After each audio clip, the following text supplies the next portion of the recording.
રામા કહું કે રામદે, હીરા કહું કે લાલ, પણ જેને જેને રામો પીર ભેટિયા ઈ નર થઈ ગયા ન્યાલ. અરે જેને રામો પીર ભેટિયા ઈ નર થઈ ગયા ન્યાલ. એવા ભગવાન રામદેવજી મહારાજ. અને આજ કયું એવું ગામડું હોય કે જ્યાં રામદેવજી મહારાજની સ્થાપના ન હોય, જ્યાં રામદેવજી મહારાજનું મંદિર ન હોય? ગુજરાત અને રાજસ્થાન આ બે રાજ્યો એવા છે કે ભગવાન રામદેવજી મહારાજને પૂરેપૂરી શ્રદ્ધાથી માને છે.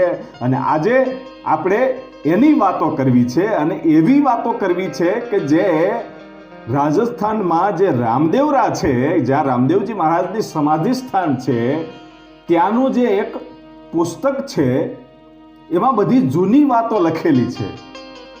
એની આપણે વાતો કરવી છે. જૂની વાતોમાં ઘણું બધું રહસ્ય પડ્યું છે કે રામદેવજી મહારાજનું જન્મસ્થાન છે એ ત્યાં રણુજામાં કે પોકરણગઢમાં હતું જ નહીં. એનું જન્મસ્થાન તો કાશ્મીરમાં હતું. એ પણ વાત જાણવા મળી છે. અને તેનું પુસ્તક છે, એનું નામ છે રામદેવ રામાયણ. બહુ જૂનું પુસ્તક છે અને એમાં જાણવા જેવી બાબતો અને સત્ય વાતો લખવામાં આવી છે. અને આજે આપણે જે રામદેવજી મહારાજના આખ્યાનમાં જે કાંઈ સાંભળીએ છીએ એમાંથી થોડો ઘણો તફાવત છે, પણ આ તો એ મૂળ જગ્યામાંથી મળેલું આ પુસ્તક છે. અને એમાં બહુ જૂનું પુસ્તક અને એમાંથી જૂની વાતો જે મળી છે એના આધારે એવું લાગે છે કે આ બધું સત્ય હોઈ શકે ખરું. એટલે રાજસ્થાનના રામદેવજી મહારાજનું સમાધિ સ્થાન છે, ત્યાંથી મળેલા આ પુસ્તકમાં જે વાતો છે એ સત્ય હોઈ શકે છે. એટલે એ રામદેવ રામાયણના આધારે આપણે આ બધી વાતો કરવી છે કે રામદેવજી મહારાજનું જન્મસ્થાન કાશ્મીરમાં કેમ હતું, એ કાશ્મીર ક્યાં આવેલું છે એની વાતો છે. અને બેન સગુણાબેન જે હતા એનું નામ સૌગુણાબેન હતું, અને એ રામદેવજી મહારાજના સગ્ગા બેન ન હતા. એ વાત પણ આમાં લખેલી છે કે સગ્ગા બેન નહોતા. તો એ કોણ હતા એની પણ આપણે વાત કરવી છે. અને આપણે જે આખ્યાનમાં જોઈએ છીએ કે હરજી ભાટી છે એને રામદેવજી મહારાજ પોતાનો જન્મ થાય એ પહેલા મળે છે. ગુજરાતમાં આપણે જે આખ્યાન જોઈએ છીએ એમાં પણ આ પુસ્તકમાં એવું લખેલું છે કે ત્યારે નથી મળતા, ત્યારબાદ મળે છે. તો એ ક્યારે મળે છે અને શું કામ મળે છે એની વાતો પણ આપણે કરવી છે. અને બીજી વાત એ કે રામદેવજી મહારાજ રિસાઈ અને પોતાનું પીરાણું છે એ ગુજરાતમાં શા માટે આપે છે? રણુજાથી રામદેવ પીર રિસાઈ જાય છે અને ગુજરાતમાં આવે છે. અને ગુજરાતમાં પીરાણું ક્યારે આવ્યું એ પણ આમાં વાત લખવામાં આવી છે. અને રામદેવજી મહારાજે પોતાના સમાધિ લીધા પછી બીજો અવતાર પણ લીધો છે. તો એ રામદેવજી મહારાજે બીજો અવતાર ક્યાં લીધો એની પણ વાતો આપણે કરવી છે. તો શરૂઆત કરવી હોય તો રામદેવજી મહારાજના પૂર્વજોથી આપણે વાતોની શરૂઆત કરવી પડે કે જે રામદેવ પુરાણમાં એટલે કે રામદેવ રામાયણમાં રાજસ્થાનના આ સમાધિ સ્થાનેથી જે પુસ્તકમાં લખવામાં આવ્યું છે એના આધારે આપણે જો વાત કરીએ તો રામદેવજી મહારાજ એટલે ભગવાન કૃષ્ણનો અવતાર. ભગવાન કૃષ્ણએ જ અવતાર લઈ અને રામાપીર તરીકે આવ્યા. પણ એ કઈ જગ્યાએ આવ્યા અને કઈ કુળમાં આવ્યા તો એની વાત કરીએ ને તો એ પુસ્તકમાં એવું લખવામાં આવ્યું છે કે જે અર્જુન હતા, અર્જુનની સાથે તો ભગવાન કૃષ્ણ રહ્યા છે. એટલે અર્જુનની 72મી પેઢીએ અવતાર ધારણ કર્યો એ જ ભગવાન રામદેવજી મહારાજ. રામદેવજી મહારાજ એટલે અર્જુનની 72મી પેઢીએ. તો અર્જુનની 72મી પેઢી એટલે આ રામદેવજી મહારાજની પેઢી થઈ. તો ભગવાન કૃષ્ણને અર્જુનની 72મી પેઢીએ શા માટે આવવું પડ્યું એની વાત અને એના પૂર્વજોથી વાત લઈ અને બધી જ વાતો આપણે કરશું. વિડીયો થોડોક આપણો લાંબો થશે પણ રામદેવજી મહારાજની સંપૂર્ણ માહિતી અને સત્ય માહિતી આપણી પાસે છે. તો અર્જુનની 72મી પેઢીએ ભગવાન રામદેવજી મહારાજે અવતાર લીધો અને શા માટે લીધો એની વાત અહીંયાથી શરૂઆત થાય છે કે જ્યારે મહાભારતનું જબરજસ્ત 18 દિવસનું યુદ્ધ થયું અને યુદ્ધ પૂરું થયું અને અશ્વસ્થામા જ્યારે જીવતો હતો ને એની જે મણી હતી કાઢી લેવામાં આવી અને ત્યારબાદ એ અશ્વસ્થામાએ બ્રહ્માસ્ત્ર ચડાવ્યું. બ્રહ્માસ્ત્ર ચડાવી અને કીધું કે પાંડવોનો એક પણ વંશ હું નહીં રહેવા દઉં. અને ત્યારે પાંડવો છે એ મૂંઝાઈ ગયા. ત્યારે ભગવાન કૃષ્ણ એને આશ્વાસન આપે છે ને એમ કહે છે કે હું તમને વચન આપું છું કે તમારા વંશજોને કાંઈ પણ નહીં થવા દઉં. અને એ બ્રહ્માસ્ત્ર તો ચડાવી દીધેલું અને એમાં એનો જે વંશજ હતો અર્જુનનો વંશ એટલે અભિમન્યુ, અને અભિમન્યુની પત્ની ઉત્તરા, અને ઉત્તરાના પેટમાં જે બાળક હતું એ બાળકને પણ આ બ્રહ્માસ્ત્રની અસર થયેલી. એટલે આગળ એની પણ વાત આવે છે કે અશ્વસ્થામાં કહે છે કે હું વંશ પાંડવોનો હવે ન રહેવા દઉં. અને કૃષ્ણ ભગવાને અર્જુનને અને પાંડવોને કીધું કે તમારે મૂંઝાવાની જરૂર નથી, તમારા વંશજોને ઊણી આશ નહીં આવે એ હું તમને વચન આપું છું. અને ભગવાન કૃષ્ણએ વચન આપી દીધું એટલે એના વિશ્વાસે બધું હાલ્યું. અને સમય જતા જ્યારે અર્જુનનો દીકરો અભિમન્યુને, અભિમન્યુના પત્ની એટલે ઉત્તરા, અને ઉત્તરાના ઉદરમાં જે દીકરો હતો એ દીકરાનો જન્મ થયો ત્યારે દ્રૌપદી ગડગડતી દોટ કાઢી અને ભગવાન કૃષ્ણનું બાવડું થોભી અને પ્રસ્તુતિ ગૃહમાં લઈ જાય છે. જ્યારે ઉત્તરાની ઘરે દીકરાનો જન્મ થયો ને ત્યારે બાવડું થોભીને લઈ જાય છે. આજ સુધી કોઈ પુરુષ ક્યારેય પણ આવી રીતે પ્રસ્તુતિ ગૃહમાં ગયો નથી, પણ દ્રૌપદી છે એ બાવડું થોભીને ભગવાન કૃષ્ણને લઈ જાય છે અને કહે છે કે તું કહેતો હતો ને કે તમારા વંશજોને હું કાંઈ નહીં થવા દઉં, હું તમને વચન આપું છું. ક્યાં ગયું તારું વચન? આ ઉત્તરાના કુખે જન્મેલો દીકરો, એ દીકરો મૃત્યુ પામેલો જન્મો છે. દ્રૌપદીએ ઠપકો આપ્યો, માતા કુંતાએ ઠપકો આપ્યો. અને ત્યારે ભગવાન કૃષ્ણ કહે છે કે તમારે ચિંતા કરવાની જરૂર નથી. અને માથે હાથ મૂકી અને દીકરાને સજીવન કરે છે અને અર્જુનનો વંશ રાખ્યો. અને એ અર્જુનના વંશ એટલે એ અર્જુનના દીકરો અભિમન્યુને, અભિમન્યુનો દીકરો જે જન્મો એનું નામ પરીક્ષિત હતું. અને એ જ પરીક્ષકનો એમ કહેવાય છે કે પરીક્ષિતનો વંશ આગળ વધ્યો અને એ જ વંશમાં પછી 70મી પેઢીએ તંવર શાખમાં રાજસ્થાનમાં જે નરેણા નામનું ગામ છે ત્યાં એ 70મી પેઢીએ અર્જુનની એ 70મી પેઢીએ રાવત રણસિંહજી થયા. અને રાવત રણસિંહજીને એમ કહેવાય છે કે 8 સંતાનો હતા અને દિલ્હીના સુલતાન સાથે એને વેર હોવાથી વારંવાર યુદ્ધ થતા. અને યુદ્ધ થતા એટલે વારંવાર એકાદો દીકરો છે એ પોતે વીરગતિને પ્રાપ્ત થતો.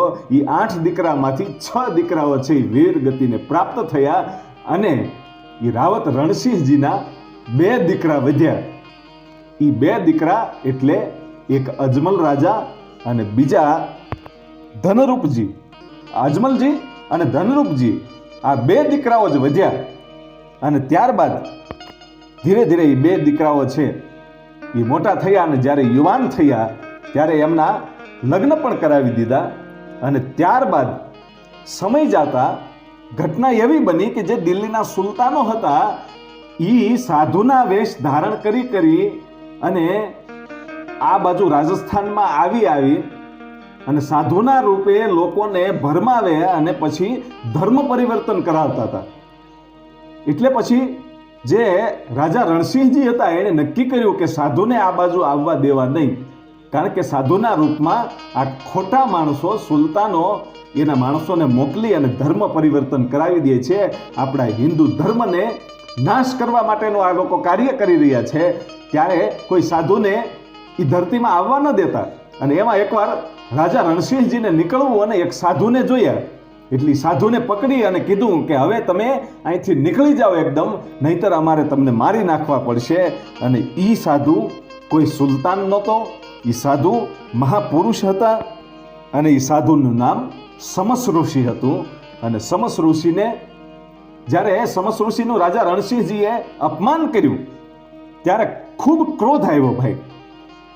સમસ ઋષિને ક્રોધ આવ્યો અને એને કીધું કે તે મને સંતાપ્યો છે એટલે હું તને શ્રાપ આપું છું. જા, તને કોઈ ગામમાં પાણીએ નહીં પાય અને તારા આખા શરીરે કોઢ નીકળશે. અને એની ઈ જ ઘડીએ રાજા રણસિંહજીને આખા શરીરમાં કોઢ નીકળ્યો, લોહી અને પરુ નીકળ્યા.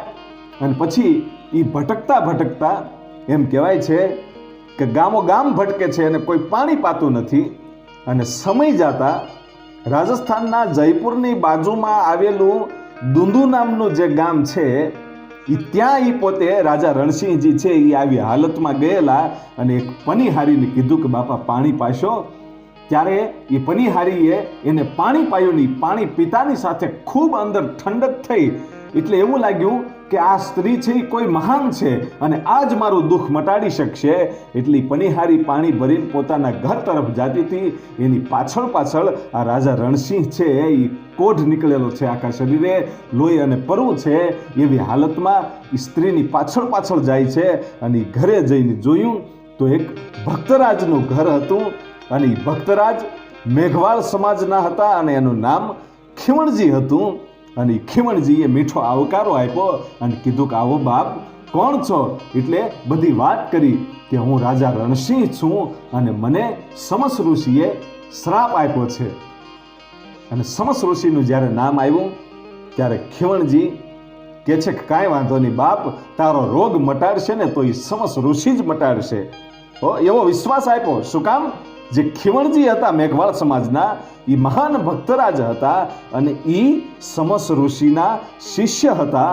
અને એકવાર એ ખીવણસિંહ છે એ ખીવણજી આ રાજા રણસિંહજીને એમ કહે છે કે તમારે મૂંઝાવાનું નથી, તમે અહીંયા રોકાઓ. પોતાના ઘરે રોકાય છે. અને એકવાર જ્યારે પોતાના ગુરુ સમસ ઋષિ પોતાના જ ગામમાં જ્યારે આવ્યા ત્યારે એ દુંદુ ગામમાં જ્યારે આ ઋષિ આવ્યા ત્યારે પોતે ખીવણજી છે એને એમ કહેવાય છે કે રાજા રણસિંહને ઋષિ પાસે લઈ જાય છે અને કહે છે કે પ્રભુ આની ઉપર દયા કરો. પણ કીધું નહીં કે આ કોણ છે.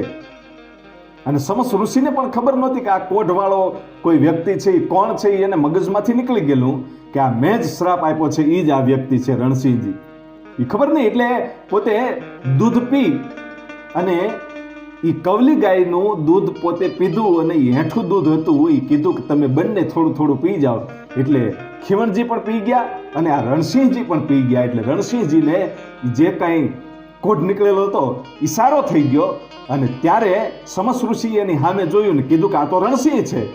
કે હા ગુરુજી, તમે એનો પાર ઉતાર્યો, તમે જ શ્રાપ આપ્યો હતો અને તમે જ એને શ્રાપમાંથી મુક્ત કર્યો. અને ત્યારે સમસ ઋષિને ક્રોધ આવ્યો અને ખીવણજીને પણ કીધું કે તે મારી સાથે છલ કપટ કર્યું છે. ભલે તું મારો શિષ્ય છો પણ તે મને કીધું નહીં કે આ રણસિંહજી છે. એટલે જાઓ, હું તમને બંનેને શ્રાપ આપું છું કે તમે કરવતે કપાશો. આવા શ્રાપ મળ્યા એટલે બંને છે એ પગમાં પડી ગયા. અને રણસિંહજી વાત કરે છે કે બાપુ, આ સુલતાનો છે એ સાધુના રૂપના સાધુના વેશે આપણા હિન્દુ ધર્મમાંથી પરિવર્તન લોકોને કરાવતા હતા. એટલે અમને ખબર ન રહી કે તમે સાચા સંત હશો. અમને તો એમ જ હતું કે કોઈ સુલતાનના માણસો હશે અને લોકોને ભરમાવી અને ધર્મ પરિવર્તન કરાવતા હશે. એટલે મારાથી તમારું અપમાન થઈ ગયું હતું. પણ મારા કારણે આ ખીવણજીને તમે શું કામ શ્રાપ આપ્યો? અને ત્યારે સમસ ઋષિને પણ અફસોસ થયો અને કીધું કે હવે શબ્દો નીકળી ગયા એ તો નીકળી ગયા, પણ જાઓ, હું તમને બંનેને પિરાય આપું છું. અને પિરાય તો આપું છું પણ તમે જ્યારે કરવતે કપાશો ને ત્યારે તમને લોહી નહીં નીકળે. એકના શરીરમાંથી ખીવણજીને કહે છે કે તારા ઉપર જ્યારે કરવત ચાલશે ત્યારે તારા શરીરમાંથી ફૂલડા નીકળશે અને રણસિંહજીની ઉપર જ્યારે કરવત હાલશે ને ત્યારે એના શરીરમાંથી દૂધ નીકળશે અને તમે પીર તરીકે પૂંજાશો. આવા આશીર્વાદ તો આપી દીધા. આ ઘટના પછી હાલી જાય છે. સમય જતા જ્યારે દિલ્હીના સુલતાનો છે એને ખબર પડી કે આ બે લોકો જે છે રણસિંહજી અને ખીવણજી, આ બંને પોતાના હિન્દુ ધર્મનો ખૂબ પ્રચાર કરે છે અને આપણા ધર્મમાં કોઈ આવવા માંગતું નથી ને આપણા ધર્મના જે માણસો છે એ પણ એના ધર્મમાં જોડાવા મળ્યા છે. એટલે હવે આને બંનેને પકડો.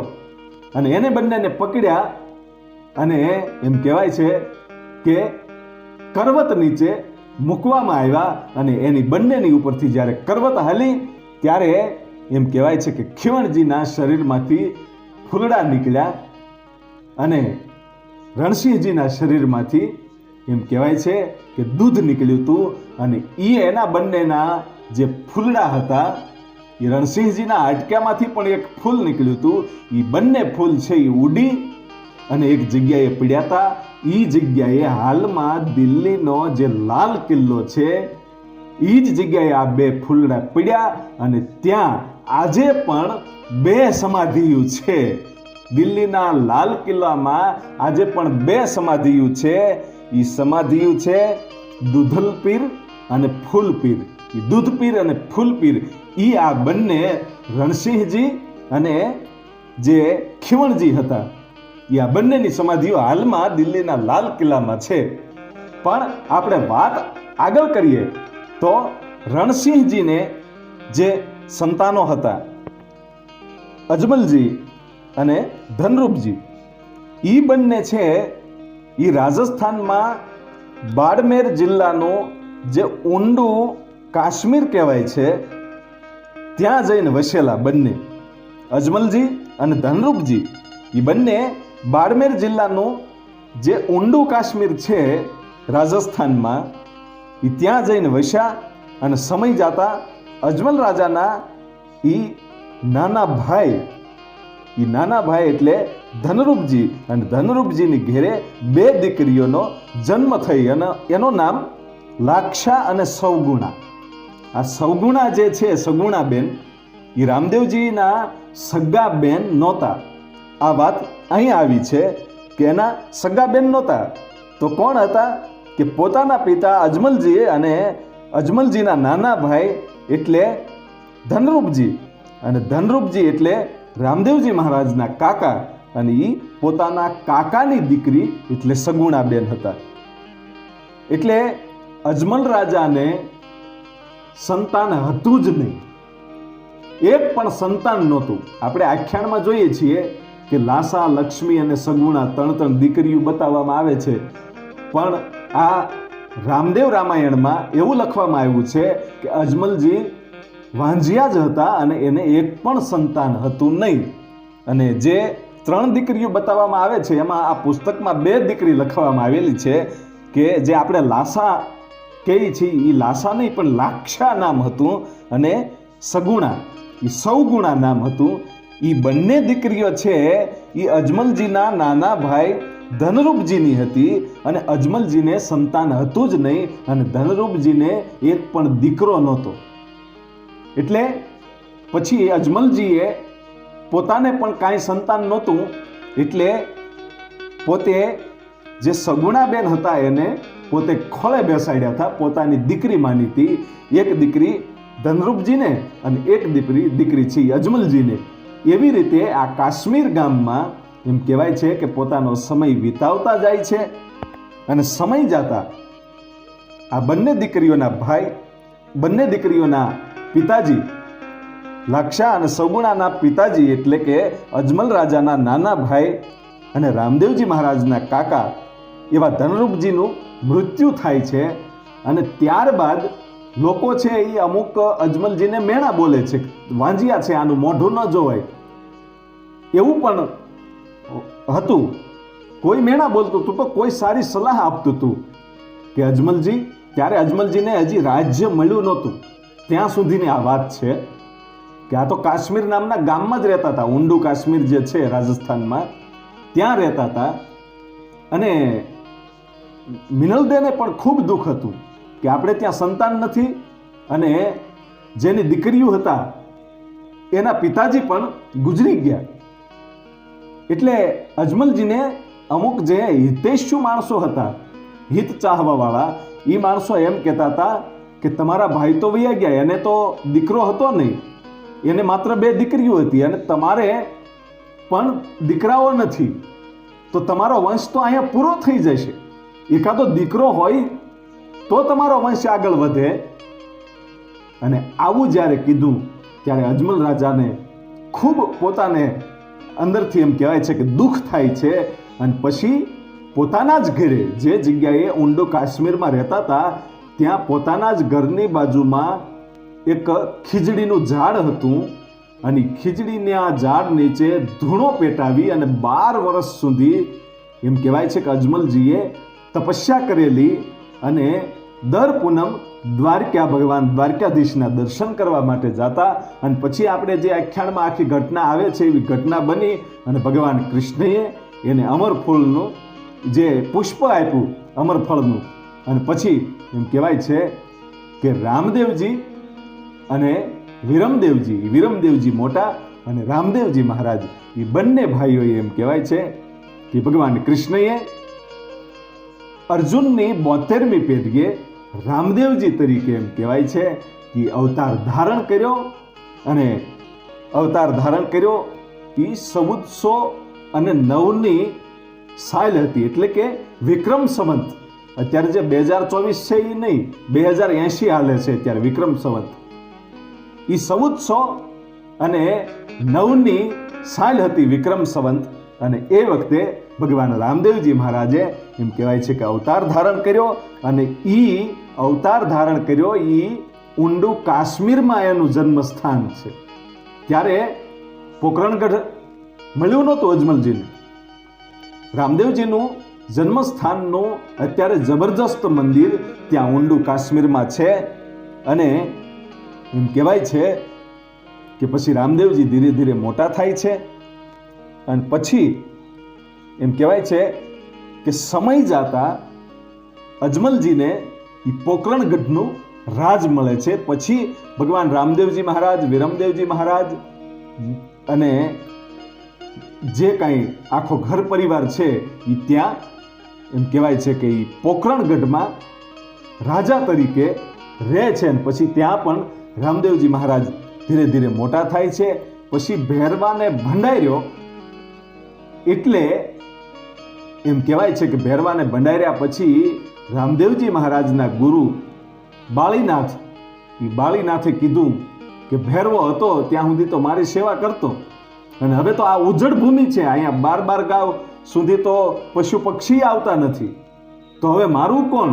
અને ત્યારે રામદેવજી મહારાજે વચન આપ્યું કે આ જગ્યાને હું પવિત્ર બનાવીશ અને અહીંયા રણુજા નામનું હું ગામ વસાવીશ. અને પછી એ રામદેવજી મહારાજે રણુજા વસાવ્યું, પોકરણગઢથી રણુજા. અને પછી સમય જતા રામદેવજી મહારાજના લગ્ન થાય છે. એ લગ્ન થયા 1426ની સાલ હતી.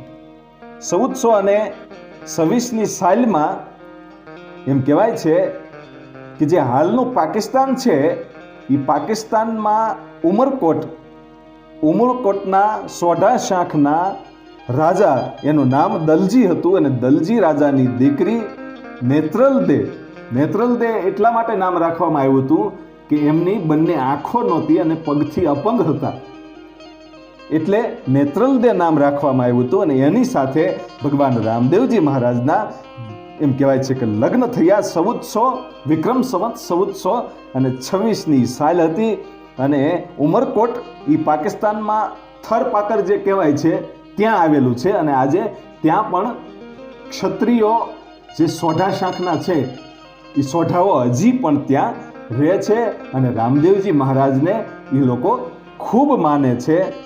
અને પછી રામદેવજી મહારાજના લગ્ન થયા ત્યારબાદ તેને ઘેરે 2 દીકરાઓ થયા. રામદેવજી મહારાજના 2 સંતાનો થયા. એનું નામ, એકનું નામ સાદાજી અને બીજાનું નામ દેવાજી.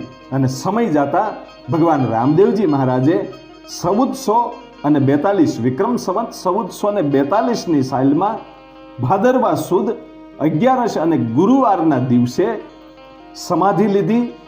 અને સૌ લોકોને, પોતાના પરિવારને અને સૌ લોકોને એક બોધ આપ્યો કે લોકો ગમે એવી વાતો કરે છતાંય તમે મારી સમાધિ સાથે છેડછાડ કરતા નહીં. આ બહુ અગત્યની વાત છે હવે જોજો ગુજરાતમાં પીરાણું કેવી રીતે આવ્યું, ભગવાન રામદેવજી મહારાજ શા માટે રીસાણા, એ બધી વાત હવે આવે છે કે 1442માં ભાદરવા સુદ 11 ને ગુરુવારના દિવસે સમાધિ લેવા જતા હતા. એ વખતે સૌ લોકોને કીધું કે ગમે એવી વાતો લોકો કરે ને તો તમે મારી સમાધિ હારે છેડછાડ કરતા નહીં. એ વાત કરી અને પછી સમાધિ લઈ લીધી.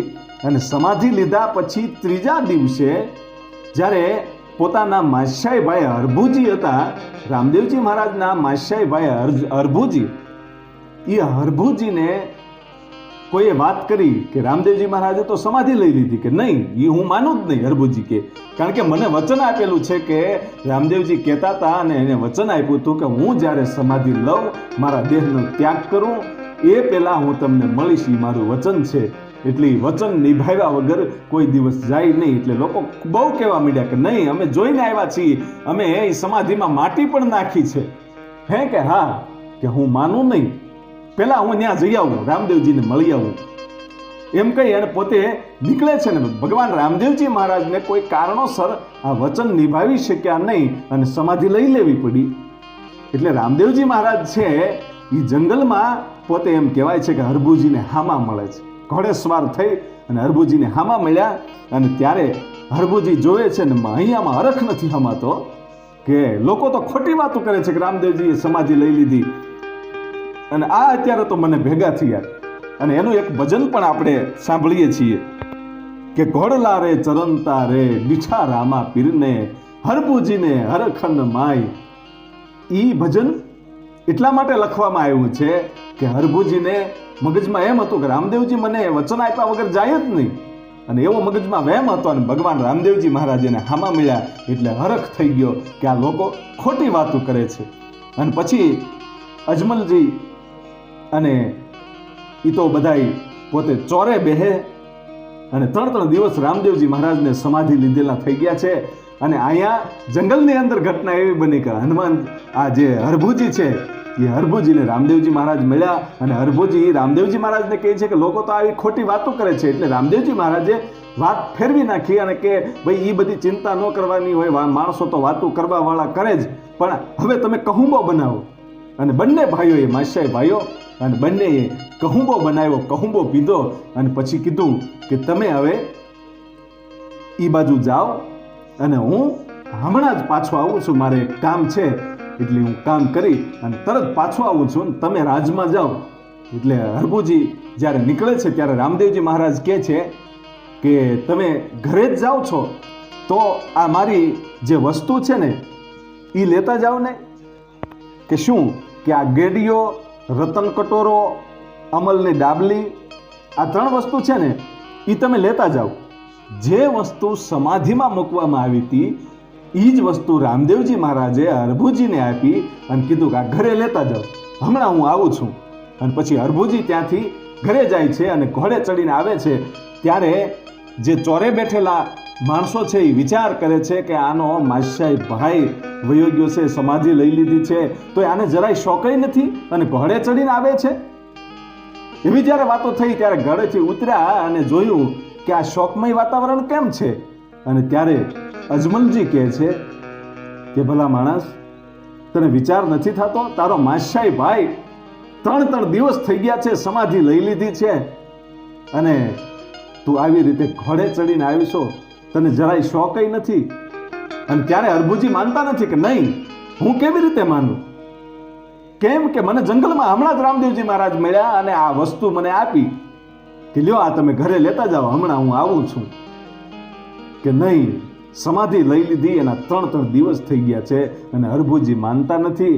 એટલે અમુક લોકો છે એમ કહેતા હતા કે આપણે સમાધિ દઈ દીધી ને પછી આપણે જ્યારે પાછા વળ્યા હોય ત્યારે એ માથું કાઢીને બારો નીકળી ગયો હોય. માણસો આવી મળી વાતો કરવા કે બારો નીકળી ગયો હોય. આપણે તો એને બહુ ભગવાન માનતા હતા ને કૃષ્ણનો અવતાર માનતા હતા ને આ તો ખોટો નીકળ્યો.